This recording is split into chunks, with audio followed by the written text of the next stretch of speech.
I recently heard this clip from Gary Vee. To fight for happiness. People do not fight for happiness enough. People have decided to lean into cynicism, into blame, into envy, into jealousy. People have really, the world has done a really good number on the world. Mainstream media, social media, pessimism. People are selling all of you a bunch of bullshit. The world has never been better. The world has never been better, period. And this really struck a chord with me. This is something I've been preaching to my family, or those that are closest to me, for a long time. Over the past 8 to 10 years, I've really started to view my mental health and my mindset as a practice. You would think of a yoga practice, or an easy way to think about it is our physical health. We're really intentional about what we eat, how we move our bodies, staying hydrated, getting enough sleep. All these things are really intentional decisions that you make daily. And I view my mental health exactly the same way. There's 3 pillars that I think about with this. The 3 pillars are the things you consume, the output, the words you say to others, and the inner dialogue. Those are the 3 things that I am really intentional about. And starting with the first pillar, the things you consume is, of course, social media. I've touched on this in a previous video. The content you consume. Is it fearful? Is it hateful? Is it super negative? That sort of thing. If you tend to watch a lot of news, I'm sorry to say, but the angle is very negative because they want you to watch it. And we have a negativity bias, humans do. People can't look away when they're hearing a terrible story. And that works for the ratings. I see through that crap. I haven't been watching the news for many, many years. It goes on in my house in the evenings. My husband likes to watch it.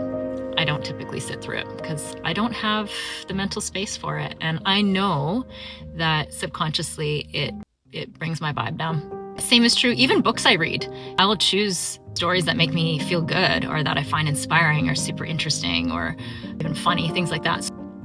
I mean, of course, bad things happen in the world and you're going to be exposed to negative things, and this isn't 100%. We are exposed to so much negativity in this world. Why not be intentional? Why not, like my bio says, it's a rebellious act to pursue your joy and to cut out the negativity. That's I've been really intentional about for a long time now, and it's a daily practice. It's something you always have to work on. The second pillar is the output, how I talk to other people, how I engage with others, how I express my opinions and thoughts about things. And this one's easy to slip into as well. I mean, for example, people will say, "Oh, how are you doing?" And people always say, "Oh my God, I'm so busy." I don't say busy. I haven't said busy for a long time. I say life is full. And I choose that because it's an empowered term. To call your life full, which it is, you've chosen that busy. I can guarantee it. Same with the full. We've chosen most of the things that make our lives feel so full, whether it's extracurricular for your kids, building up a career, social commitments, the fitness. These are all amazing things that we've chosen to put into our lives. So it's full. It's not busy. There are chapters. I get that, and I've been through them, where things happen that are totally out of your control, and it's overwhelming, and that's true. But generally speaking, I don't say to people, "Oh God, I'm so busy." No, it's full. It's great. It's a lot.